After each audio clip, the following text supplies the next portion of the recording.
It's your boy, Eric, and my boy, Lyman, and we are here for the Restaurant 360 podcast with our esteemed guest, Mr. Chef Ian Vare. I'm just going to, before we even continue talking, I do have a slight giggle because we just spoke for 30 minutes, and it was a great conversation. 20 minutes? No. Yeah, 8 minutes. We were at the 10-minute mark. A great 10-minute conversation that no one will ever hear about because the podcast recorder was not on. History. Yeah, so you guys missed it. Now you have to listen. Yes, you have to listen. You cannot break a word. So we're here with Chef Ian Vare, the mushroom man, the fun guy.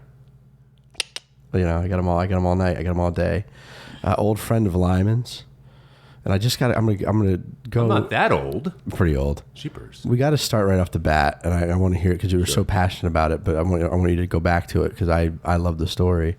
Your chef, becoming a chef, and also let's talk about your grandmother. Yes. Go. I'd love to. So, hello everyone. My name is Ian Vare. I am the Green Mountain Chef, and that is what my community knows me as up in Vermont. And I have a wonderful little business called Green Mountain FUNgi. You know, foraging for mushrooms it's not a game, folks. It's really serious, but God, is it fun. And I'm a fun guy. You are a fun guy. Yeah. So I was really inspired as far as being a chef and being a forager and being the type of man that I am today from my grandparents. And you know, my grandfather was the forager, okay, the survivalist, really. So if the world went down, I'd go live in the woods, and it's fine. You know, I don't want that to happen, but if it did, it'd be okay. Let me tell you now more than ever, it's pretty good to have that knowledge. Now, Grandma used to make some wonderful food, and everything was homemade, and we lived on a farm, and all the produce was fresh.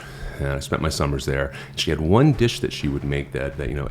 Eric asked me just a few minutes ago, what inspired you? I said, it's my grandmother. She made this unbelievable macaroni and cheese that she built from a French mother sauce called a bechamel. And she'd compound it with some wonderful sharp cheddar cheeses. And I didn't know as a child, she was doing some French cooking. But I learned later on when I got into the restaurant business and I got into culinary school, that was the deal. So now when I'm making that mother sauce and I'm using it as a foundation, building all kinds of amazing cheeses, mostly Vermont sharp cheddars, some blue cheeses, but Grandma's with me the whole time. That's awesome. And when I make these amazing dishes, I don't feel fully responsible, but I feel kind of like the facilitator of this amazing food, guys. It's wonderful food that I get to bring to my guests. And when you're going around from table to table, or you're serving food, or you have customers that come back every single week, what do you mean you're out? Or oh my God, this is the best of this dish. We'll say macaroni and cheese that I've had in my entire life. That they've ever had, and it makes you want to keep doing. Even though it could be simple food. Or basic food, it's the best ingredients and it's the best methods, and what we learned in school was the best cooking methods and the best sauces and the best foundation as a chef, and the rest of it you really learn on the job experience. You need to get in that kitchen and hit the grind. So speaking of school, people that don't know this, the relationship for Chef Lyman and Chef Ian started at culinary school. So you knew Lyman at 2 decades ago. 2 decades ago. It's hard to believe. So you knew Lyman back in his real partying days, huh? I did. Screw the school part. Let's hear about the good stuff. Right. Well, forget the school, man. We weren't even good buddies in school. School was like, first semester, learn as much as you can, and then get through the rest and get your degree and go out. And I don't know how well Lyman did. I think he did pretty well. I focused a lot on school. I think I got 1B. The whole thing. Yeah. How'd you do, Lyman? Yeah. Baking. 4.0. There you go. Wow, it's not. I might have gotten a B in baking as well. I got a B in baking. Yeah, because baking sucks. We're not. And you still hate bakers. it. Yeah, I still hate baking. Yeah, if someone's like, dude, make muffins. Dude, I can't stand it. That's just although I made the cheesecake the other night. I have friends that are bakers. I made the cheesecake the other night for our dinner and felt really good about it. Mandy helped me. Yep. My friend Mandy. So we're coming off of, for a little bit of backstory. Who coached you with that cheesecake? Yeah, that boy. Yes. So we are coming off of it. We're coming off of it was a dual effort. Coming off of a mushroom dinner last night. Super successful mushroom dinner. The second one we've done at the Chop House. And then it was just a great night. and I continued the night too late, so I'm struggling a little bit here. It's in the morning, which is unusual for our podcast, but you know what? For Ian, I'd come in at any time, man. I'd come in at any time. We've got a 5-hour drive. So what's the difference? So thank you guys. Talk 20 years ago. What do you guys see the differences in each other? I'll tell the story. So 2002, I traveled to Maine. I traveled out to Aspen and was cooking a little bit, and I was at my uncle's restaurant, and I was like, you know what? I'm going to make a career out of being a chef. So I went to culinary school. I grabbed a friend from college, and we moved down to Baltimore, right in the Inner Harbor. I lived right on Pratt Street, right by Patterson Park. I mean, rough. Pretty rough. Fireworks every night, right. Sirens every night. Yeah. Had to call 911 one night. Some lady was chasing her man down the street with looked like a samurai sword, but it was like a kitchen knife. I was like, hey, you better call 911. And then I found out that night that 911 charges you to call them, FYI. I don't think not anymore. Oh, not anymore? I was like, I got my phone bill, and it said $350 911 call. I was like, what? I'm not calling 911 ever again. I was so bad. Anyway, so here's one of the first classes, right? And here's this guy, and Ian's a big presence in the room. He's just a big presence. Loud, booming voice. How tall are you? 6'3", 6'3". I put shoes on. I'm 6'4". 6'4", and at that time, really into fitness. So probably 260, 6'4". 250, 260. Big, right? Big. So, and he shows up to this class like 3 times the whole semester. and passes, and I'm like, dude, what the fuck is the deal with this guy? I got an A, dude. Yes. Right, he'd come in, he'd sidebar with the chef instructor a little schmoozy here and there. He'd put together a dish and be like, all right, see you in 2 weeks, right? I'm like, dude, here I am getting up at 7 a.m. every morning, getting to this class, and busting my butt, and he's passing. So anyway, time goes on. A couple more classes. We have 2 more classes over a 2-year period that kind of interlap, and that's whatever. No, didn't really pay much attention to each other. And then I become a sous chef at the restaurant that the culinary school runs. Ian becomes a chef instructor, and then I move from there to become a chef instructor. And we both end up teaching CA 100, Culinary Arts 100, in this old school building, but one floor apart from each other. And then it clicked. We really started bonding over food. As happens with many people in life. It's like, oh, what's your class? Oh, we're getting fresh lobsters this week. And let me tell you, I won't drag this out too much, but what a cool culinary time for me, and I think for Ian as well. Because this was an old building, right? Just big open rooms. Like you would imagine a building with dance studios, right? Wooden floors, big floor-to-ceiling windows, looking out in the city, right? Some brick walls, right? But then in the middle of that, they put these cooking stations. But I mean, like your grandma's electric burner top with you open the door and it goes, right. The white Kenmore electric range that you could it only fit a half sheet tray in. And then a little table next to it. And there was 8 of them per room, these little cook stations, right? But this building was time didn't touch it, and it was unchecked. So we were allowed to order whatever we wanted. Yep. So Fridays was Seafood Friday. So we would get a bushel of lobster and crabs, and I would get whole squid ordered. I just called the purveyor. So there's a purveyor at the school. And much fun. Dude, I'm getting whole lobsters Friday. Oh, cool, man. I'm going to get a bushel of oysters. We're going to shuck them and talk about oysters. Oh, we're going to break down lobsters. Let's get together. We'll exchange, food we got back to be and such forth. Good buddies, man. Oh, dude, pulling, cleaning whole squid and breaking that down and showing the class. And, dude, bro, get your class. Come upstairs real quick. We're going to do this. So they'd walk upstairs.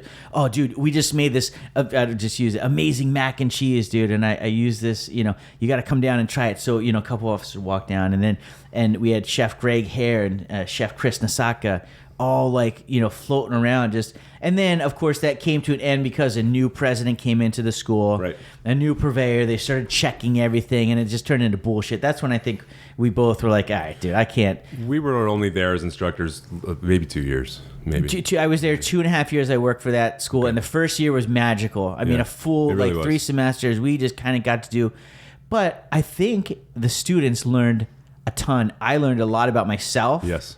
And about the culinary world. I mean, that's where I learned how to break down a lobster. That's where I learned how to shuck an oyster. Yes. I didn't learn that in class.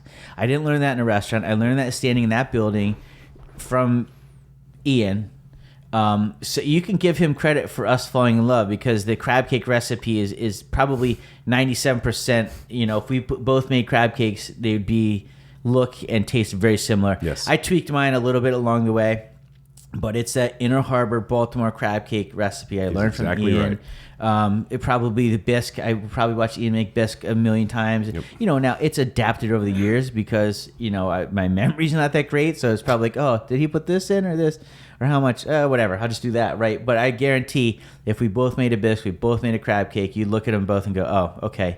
That's, you know, one of them taught the other one. A similar upbringing. Right. Yeah, so, really. you know, and then that just turned into a really strong friendship, and we spent years together. How did we fall in love, though? Probably over weed. I was just saying it was over a joint. Probably smoking, probably over a big fat joint. Nice. Yeah, you know. Hell yeah. Yeah, so, yeah, we got wild. I mean, you know, you're talking about a 23-year-old, a 25-year-old, no bills, no girlfriends, no attachments, no strings. And we were getting $2,000 checks every week, every other week, you know, clearing $2,000. Yeah. He had an apartment uptown, I had an apartment in town. You know, we had the keys to the kingdom at that time. And, you know, both, you know, two young studs. He was working the bar scene too, so we had all the all the bartenders. Oh, yeah. We knew all the servers. Putting the work in. The nightlife was putting the amazing work down in. there. You It know, really and was. work was done at 3:00 most days. You know, you might have taught a night class, but work was done at 3:00. And then, hey, dude, what are you doing? Oh, I'll come up. And then by, you know, 8:00, 9:00, we're out, you know, hitting the town, you know, hitting the local spots. And we hit it. I'm gonna tell a bet. couple quick. We did. Well, we were in the situation where, like, you know, you can't see him on the podcast. You can see him on YouTube. Big dude, you know. He did the fully shaven thing, the big. Oh, yeah, look at those biceps. Yeah, and he probably doesn't even work out anymore. Imagine when he was working out. You were just massive. You were ripped- That was massive. a giant. Ripped, shredded, right? And we would walk in and walk up to like the pool table and be like, "Hey guys, we're up." And they'd be like, "Well, we're playing." And I'd be like, "No, I don't think you quite understood. We're ready, you know, we're ready to play." And Ian would just stand there and be, you know, he'd be like, you know, yeah. And I'd We're be up. like, "All right, you guys are done." And I'd be like, oh, okay. And, you know, and then we'd invite some ladies over. Hey, you want to play pool with us? And these poor guys that we'd bully off the table would just be sitting in the corner like, oh, man, do we get a turn again? Yeah. You know, Ian, you know, would ride a one great memory is, you know, we probably weren't too sober, but Ian at the one, I can't remember, he was a bouncer there or something. They were so pissed at him afterwards. Anyway, we were pretty bombed. And he's like, I'm going for it. I'm like, what? You going for what? Going for what? So here was a big bin, you know, that you would, like a tote that you would carry a bunch of liquor bottles around or Yeah. something. It was empty, you know, a tote that was just big enough for Ian to fit in. And he kept going, I'm going for it, man. I'm going for it. Because he had already thought about this. I'm like, what are you talking about? He grabs the bin. Lyman. He's like, follow me. Right around the corner to the steps in the back steps between the upstairs floor and the downstairs floor, which you're talking to, you know, 12-foot ceilings, so it must have been like 30 steps. He's like, this is it. I've been waiting for this, right? I'm like, oh my God. He jumps in the bin and sleds down the steps. Like he had thought about it before, right? And this was his moment to do it. He sleds down the steps and there's no stopping at the end, and just, luckily it didn't like flip over halfway. It actually slid really well. But imagine 250 pounds sliding down and just comes crashing. Full service restaurant. So it was probably like, you know, 9:30 and they're pumping, and it just, he smashes into the hallway, spills out, he's laughing as big, you know, oh, and the kitchen, like everyone comes running, they're like, what? And I'm at the top of the stairs, like, you know, that emoji where the eyes are like all bugged out and you're like, what did I just witness? So anyway, that was a fun drunken night. Things like, you know, we had keys, like I said, literal keys. We did. And, you know, very competitive, both We didn't of us. break into many places, but we let ourselves into places we shouldn't have been at that time. There you go. It's not Yeah. breaking in if you have a key. You know, competitive, and it's like, Ian's like, oh, I can beat you in basketball. You know, he's 6'3", I'm 5'8". It's like, no, dude, I'm going to be... So here we are. you know, after sitting around and contemplating it for a while, he's like, well, that's it. Let's go. We're going to the school. And at this time, they had built a brand new facility. So we go in, we let ourselves in, and just him and I. It was probably like 12:30 at night, in the middle of Little Italy in Baltimore City. Correct. Playing basketball. The two of us running around on the court. Like, Can you imagine doing stuff like that these my days? knees No. would Can you imagine be- breaking? Well, not even How that. different are we today, man?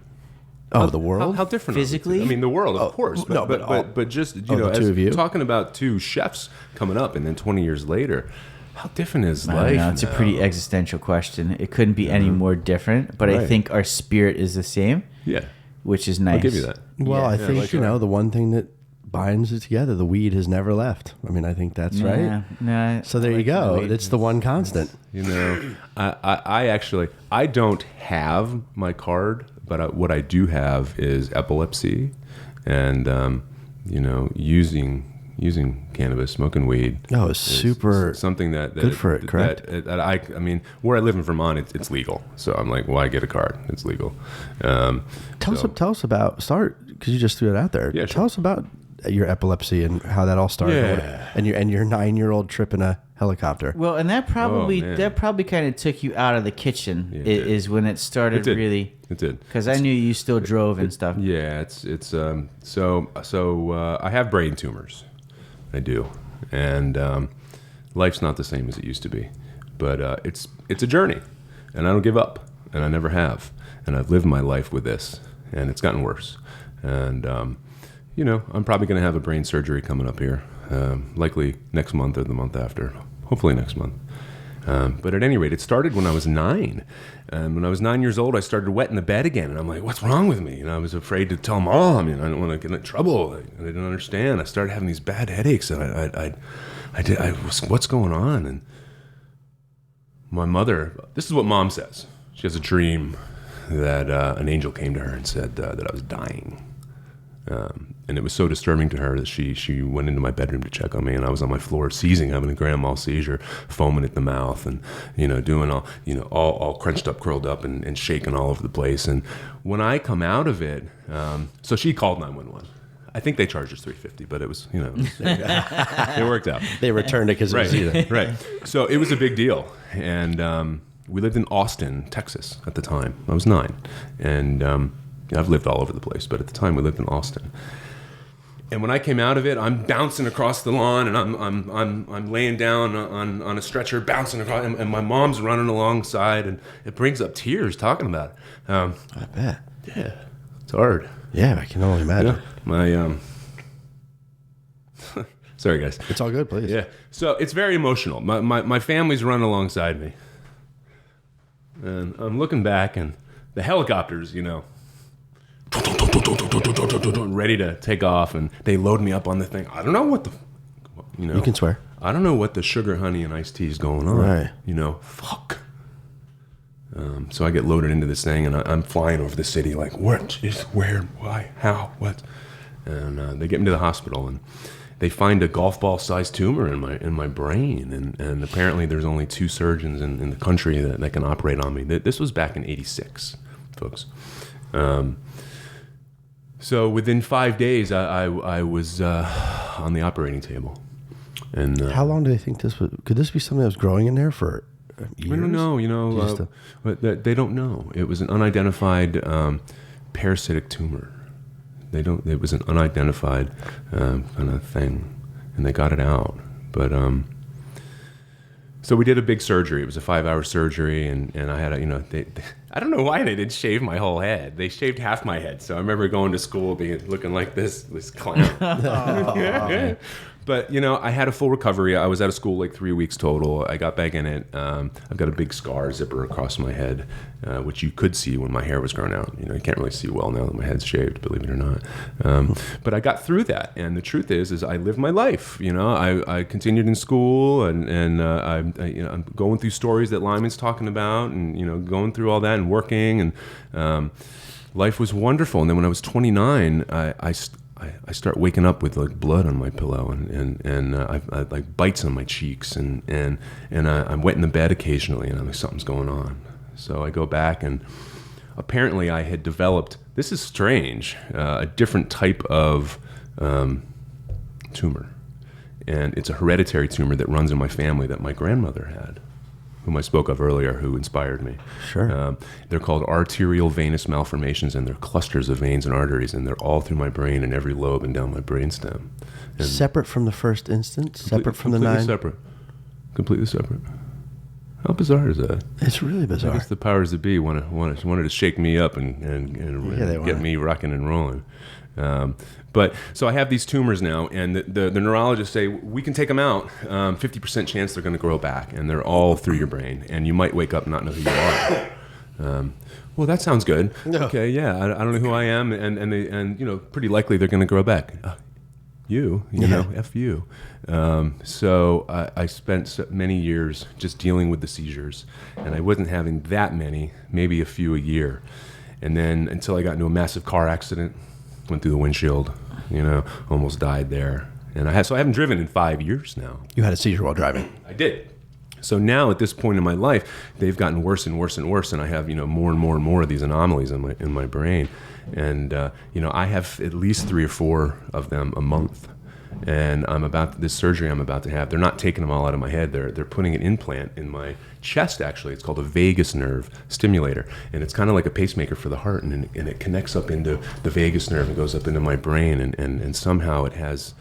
I don't know how it all works. I'm not a doctor. It's been explained to me, but there are a lot of big words. Okay, I know mushrooms. You know what I mean? I know wine, right? I get it, yeah. Right. So it's supposed to help manage the number of seizures that I'm having. It's for specifically folks with medication-resistant epilepsy, because I take a lot of medication and I still have these things.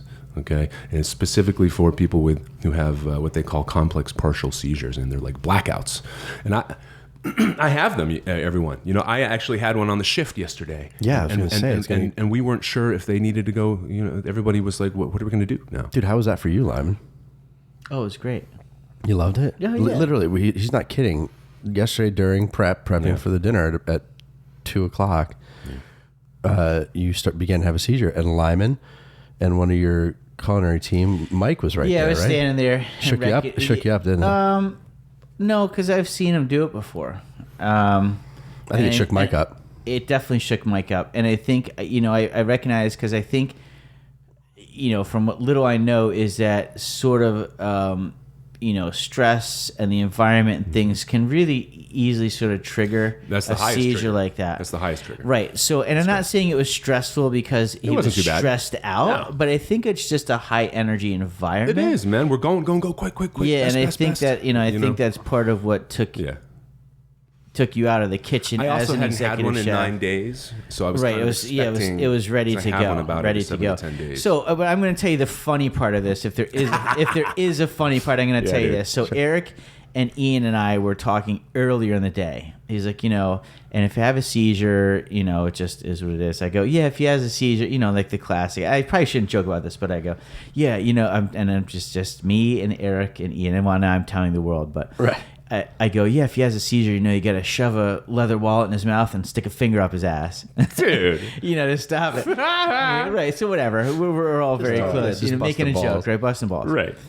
So then this guy is standing there and he starts seizing at, he's mixing like this caramel sauce with the whisk, and he stops whisking. I'm like, oh shit, dude. And he's, starts to pause and like the seize up a little bit. So I grab him, I grab his arm, because both of his hands are resting on the oven with 2 open flames within inches of his hands. I'm like, oh fuck. I just don't want him to burn his hands, all that. And again, he's still, now I'm 230, but I don't know what you weigh now, probably 240. 250. 250, Yeah. right. I'm just, I have more of a little more padding. Yeah. So 6'3", 250 is a big dude to hold up if he wants to move, right? So I'm holding his one arm back. I got my other hand on his pants, gripping his pants, and he's still kind of going, like pulling forward, sort of shuffling forward, right? And like sort of, smiling, but completely out of it. And I go, Mike, come here. I said, he's having a seizure. Grab his other arm. And Mike is like 5. He's little, man. 5'6", Nice guy. like 100, I think like 140. Napoleon. So he's like looking at me. I'm like, dude, just grab his other arm and keep him from burning it, right? He's like, okay. So then, in the middle of this seizure, I love this. Ian, he's like joking around.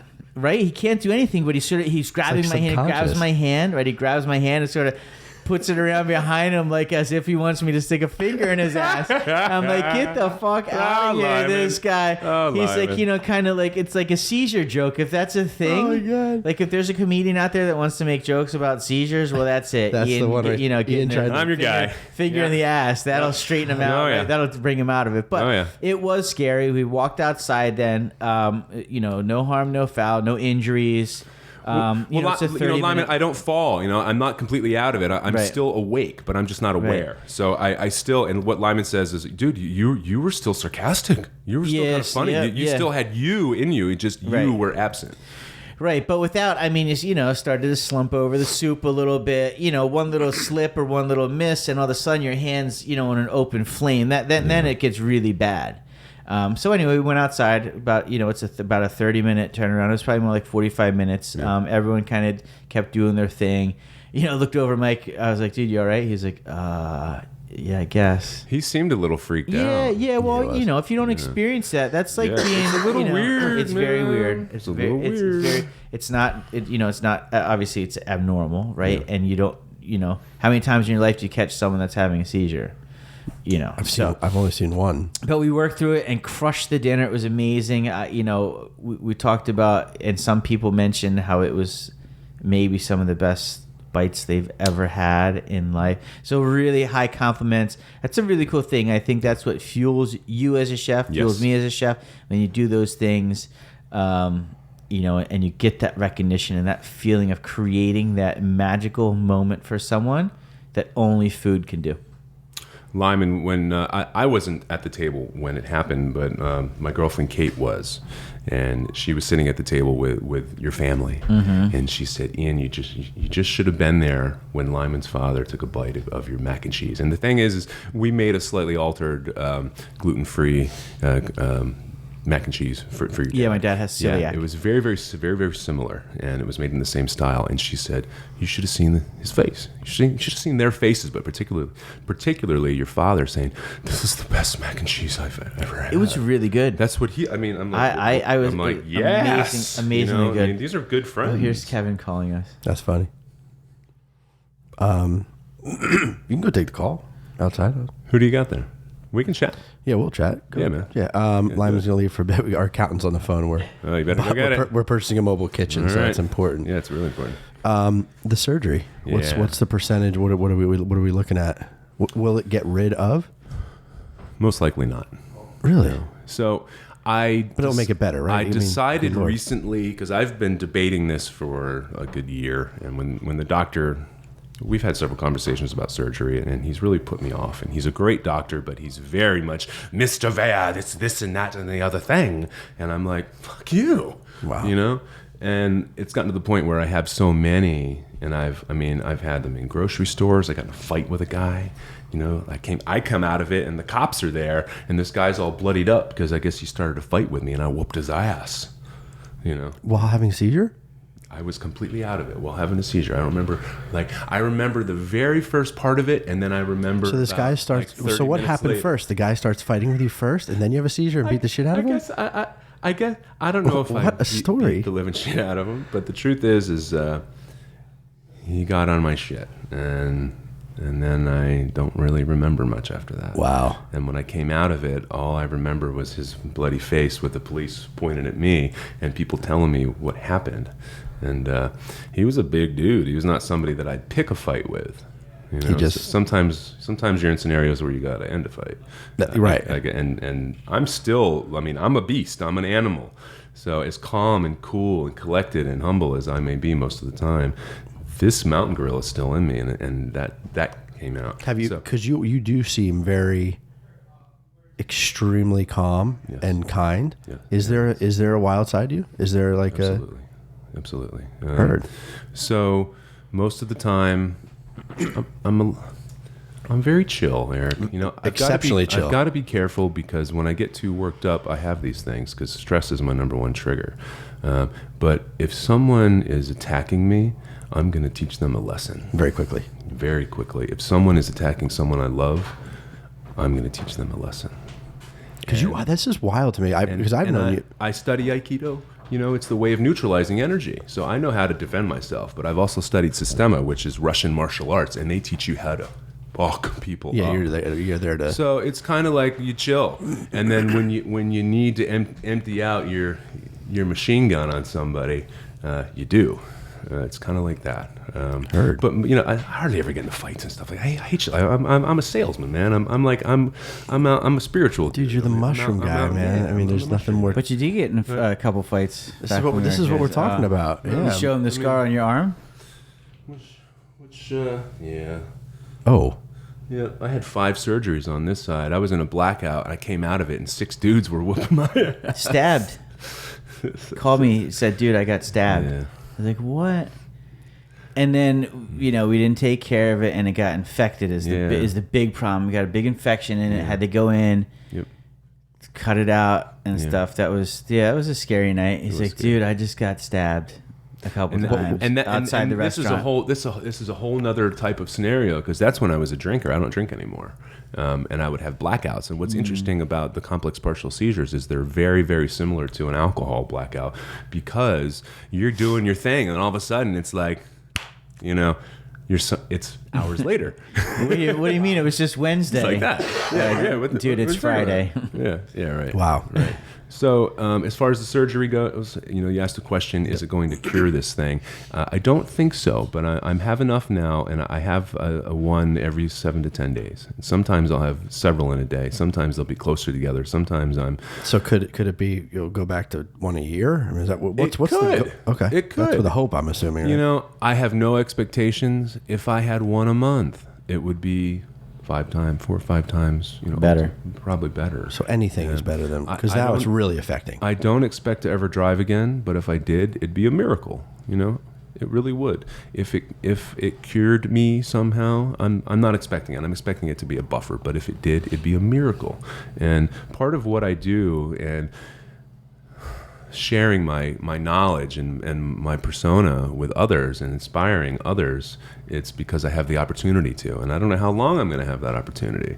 And I've had a lot of blessings in my life where I should have died, or I should not be doing anything. Like, I don't have to work, but I love to work, so I do. And people say, "Where are you a chef?" And I go, "Wherever I want to be."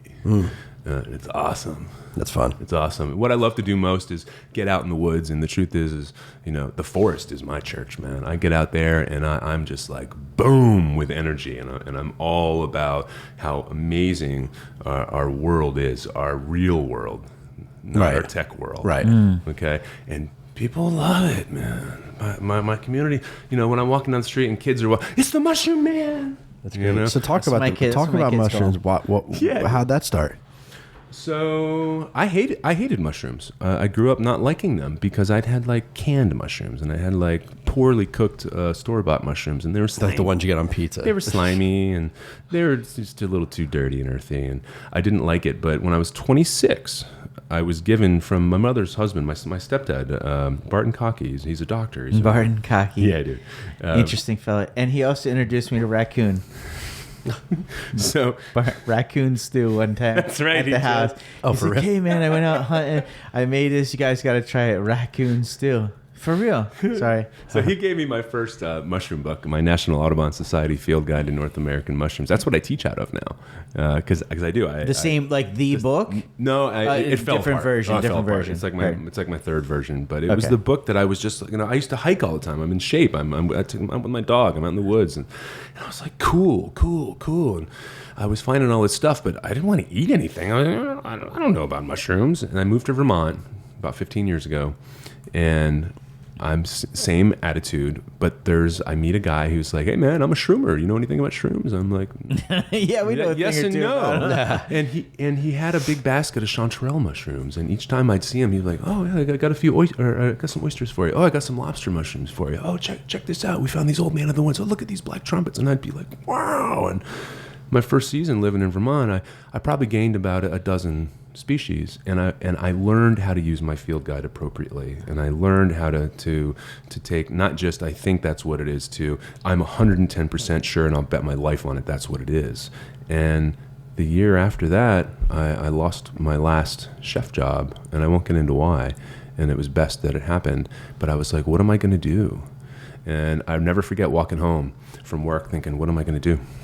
And I get to my house and I open up my refrigerator to get a snack, and I have 3 shelves, 3 out of the 4 shelves filled with wild mushrooms, because it was my hobby.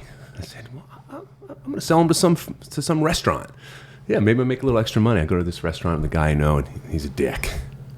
And I'm like, whatever, dude, fuck off. And somebody recommends, say, go try to sell them to a farmer at a farmer's market. There's lots of them here. There's lots of them. That's a great idea. So I go to the farmer's market 2 days later, and I ask the market manager, where's the market? Oh, there's she is. I go talk to her, and I give her start giving her my spiel about my mushrooms. And next thing I know, yeah, kid, I got a spot for you today. Get your mushrooms on your table and your stuff right over here. And I'm, okay. So I'm like, I guess I'm gonna sell them myself. So I fly home. No, excuse me. I fly to Walmart, which is close by where I was living at the time. Go to Walmart, get a table, go home, get my mushrooms, get a tapestry to put over, get some wooden bowls, make it look, I show up and they all sell in like an hour and a half, and I make more money in that amount of time than I've ever made in my life. And can I come back next week? Okay. And that was like 10 years ago. Heard it, right? And every year, the truth is, in the beginning, I was probably learning closer to anywhere from like 20, 30 new organisms. Now I'm at about 10 organisms a year, and I'm comfortable with several hundred organisms when I'm out in the woods, mushrooms. And no, there's thousands and thousands of these things, folks. The last thing I am is a super guru expert, but what I am is an enthusiastic chef, cool, chill guy who's a fulcrum from Mother Nature into our lives right now. And I'm taking these unbelievable organisms and mushrooms that can cure you of diseases. Yes, and also kill you.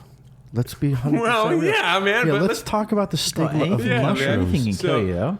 They can, and the reason why you have to learn, and now, I teach out of this book, and I teach about all the different specs and safeties first, safety, and there's species there's genus of mushrooms, we'll say like an amanita, for instance, okay, and the deadliest mushroom on earth is an amanita. It's called a death cap, okay, its cousin's called a destroying angel or angel of death. You're dead unless you got all your organs waiting for you. You're gone. They'll kill you. Taking one and putting it in your mouth, you're dead. So it's a healthy fear, but there's only like a dozen out of thousands, like thousands and thousands and thousands that'll kill you. Now, there's a lot that are poisonous, but the thing about that'll give you the shitskis. This Amanita genus is you have another one that's like the Alice in Wonderland mushroom, the Amanita muscaria, which probably takes you. Does it take you? A lot of the stories, folklore about Santa Claus is about those kind of mushrooms and flying reindeer, because apparently shamans used to feed their reindeer and their tribes these mushrooms, and they'd collect their urine because the kidneys convert the ibotenic acid to muscimol, which make you trip. So they'd make a punch with urine for the tribe. And now these are things I've read. I wasn't there. maybe I want to go. Yeah, the other day he's like, here, drink my pee. I was like, oh, wait, what?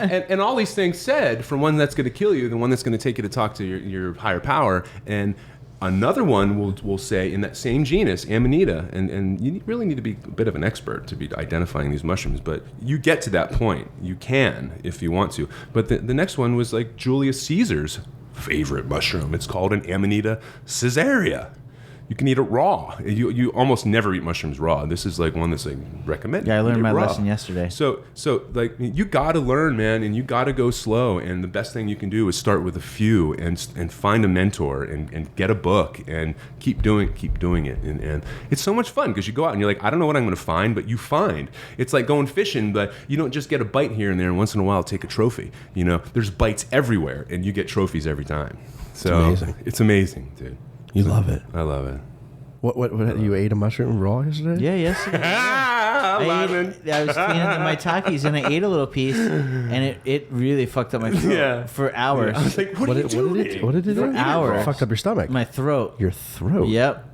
Very bad. Yeah, it was unnerving. It's And I mean, it was fine. I functioned through it, but it was like, if you want me to describe it, it's like, you remember, like after you've like thrown up a couple times, right? And your throat has that like sort of chemical acid burn in your throat, and it's like feels like there's something in there. It's scratchy, and like you swallow, and then you're like swallow, and like, oh, it'll reactivate it, like it It felt just like that. It's recommended to cook all mushrooms, period. I read a lot about mushrooms. Most of what I teach is my own experience, but I read that all mushrooms have some level of toxicity, even the ones you get in the store. And it's recommended in mushroom manuals to cook them all. And even though I just said that about the Amanita caesarea, I don't recommend people ever. I'm a bit, to eat raw mushrooms. I'm a bit of a guinea pig, so I've only eaten them a few times. And the truth is in the beginning when I was selling mushrooms every week at the farmers market, to be certain, I'd eat them too. I'd eat them first. Right, because you're not giving. I only messed up once, guys, and there weren't any that I was going to sell or anything like that. But it was early in my days, and I thought it was one, and I ruled out that it was deadly, and I was not going to kill me. What the heck? Let's see what happens. I'm still young in my days, and I knew it was the wrong mushroom in 2 minutes, and I barely made it to where I needed to. Heard it it left the body. It left the body, and I felt like I was in some crazy like Simpsons cartoon, and I mean my ankles were up around my head. It was unbelievable, and I'm sitting there thinking, don't worry about having a mushroom business. You can have a laxative business. Dude, it was messed up, man. So anybody who's thinking of playing around with it, don't. It's a lot of fun, but make sure you have a mentor. You don't or a toilet close by. Dude, it's really serious. You don't want to be caught out in the woods like that. It's so much fun, guys. It's so much fun, and I tell people it's so much fun. It's good to be a fun guy. I mean, yeah, it is. So you got to go look at. I think your Facebook page is public. If I'm putting it out there, yeah. Go look at Ian Vare, and you want to see the joy and the fun. It's really cool. I have two. I have one for my business. Can also. you plug it? What are they? Green Mountain FUNgi. Green Mountain FUNgi. And my name is Ian Vare. So if you want to check out my pages, I don't post as much Lyman. No, but there's a lot in the outdoor season. A lot of great pictures of the foraging. Yeah. And really, like, if you have any inclination to like be one with nature. Yeah. If the pictures of Ian and his smile when he's looking at some of these mushrooms doesn't inspire you to go out and like just be outside, then I don't know. Then you are plugged into the Matrix. It's funny. My brother's a priest. He's an Orthodox priest, and he's always on my shit about church and stuff like that. And I'm a spiritual dude. I believe in all religions, though. That's just my deal. Right, okay? Which is great. Yeah, I wear my grandmother's cross.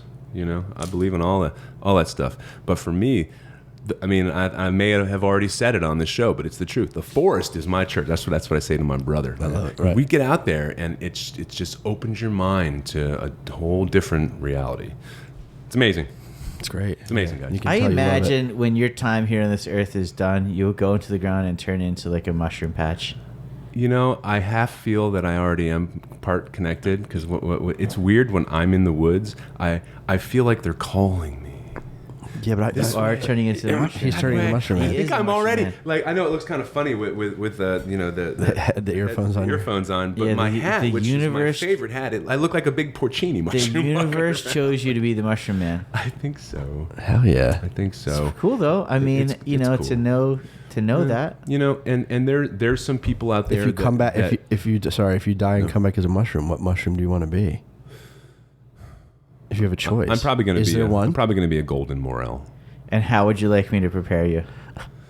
I had a woman last night at the dinner say I had the best meal of my life in France, and she explained the venue where she was, and she said last night's dinner surpassed it, and she said that the steak that Lyman made and the sauce that you made for it. Okay, so that's what I'd have you saute me up with onions, red wine and butter. Reduce me down in Merlot. You got it. And let me cool down, and then build me up with some nice whole butter at the end, and then add just maybe a pinch of chaga in with that, which is a medicinal mushroom. But that morel. We called it a red wine morel butter sauce to go on top of the grilled filet. That's what I want to be, dude. Okay, there it is. You got it. So there it is. So. Perfect. Let's leave it at that. Yeah, then. whoever you believe is listening, there it is. That's the Mushroom Man would like to say to anybody who is out there listening that mushrooms are amazing, and they're very dangerous, and they're also very healing and very inspiring. And the truth is if, things get messed up, and I'll just leave it at that, there's always food in the forest. So there's a lot to know, there's a lot to learn, there's a lot to embrace with mushrooms. And the mushroom man, he doesn't know everything, but he's passionate about everything he knows, and he loves giving it away. So I hope, thank you guys so much for inviting me. It's been a wonderful few days, and I can't wait to do it again. I'm so glad we capped it off with Restaurant 360 Podcast. Again, shout out your Facebook page. Facebook page, Green Mountain Fungi. Come on down and see me on Facebook. Go ahead and friend request me. I am Chef Ian Vare. I'll be under Ian Vare on Facebook. That's my personal page and my business page. And there's some different pictures on both. And I tend to post a lot more in the outdoor season from like May through October. And there's lots of great mushroom pictures. And I'm also going to be having a lot of private and public mushroom foraging workshops that you'll be able to hook up with through the Facebook page. Now, this is in Vermont, but also on YouTube. Very cool. Oh yeah, yeah. Green Mountain Chef on YouTube. Yeah, if you want to see me, see some classic French cooking. Yes, it is. Go to YouTube, Green Mountain Chef. Yeah, I have 15 episodes. I'm on local cable up in Vermont. It's a lot of fun. If it were 30 years ago, I'd be like famous or something. Yeah, it's like an old school sort of Julia Child vibe, just in a kitchen with some simple ingredients and how to put them together. It's great. And the show's fun because you get to see me kind of nervous in the beginning, and now I'm on camera and I just love it and I embrace it. I love it. I'm so comfortable. It's fun. So thank you. Love you. Thank you, everyone. We will see each other. I'm going to be I want to go in the forestry with you this summer. Yeah? Yeah. We will chop live. We got to hook it up. Forage. We will 100% be doing a chop live. Yes. All right, everybody. Restaurant 360 Podcast, the restaurant industry served raw.